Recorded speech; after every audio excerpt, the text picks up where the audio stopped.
C'est une visite du centre-ville la moins touristique qui soit. Cet immeuble fait partie de cette dizaine de friches dans le centre-ville de Bergerac qui sont laissées à l'état d'abandon et où finalement on n'intervient que quand il y a quelque chose qui tombe, on prend un arrêté de péril et puis rien ne se passe après.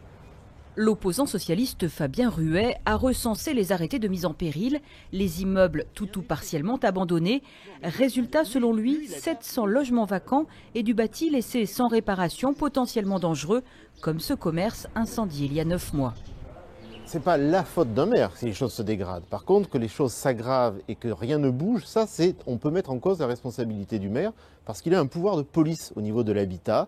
C'est lui qui prend les arrêtés d'insalubrité, les arrêtés de péril. C'est lui aussi qui va engager les procédures d'état d'abandon manifeste ou la reconnaissance des biens sans maître, par exemple. L'équipe municipale tient le compte des arrêtés de mise en péril et de ce qu'ils deviennent.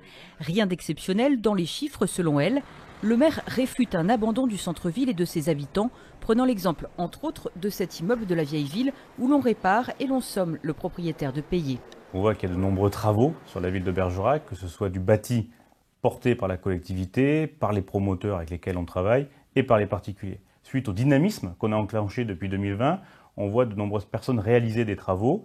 Et donc au fur et à mesure de ces travaux, les entreprises qui interviennent nous font part sur les bâtiments avoisinants de problématiques. Il y aura toujours des complications puisque c'est du bâti. Et le bâti vieillit en fonction des travaux qui sont faits.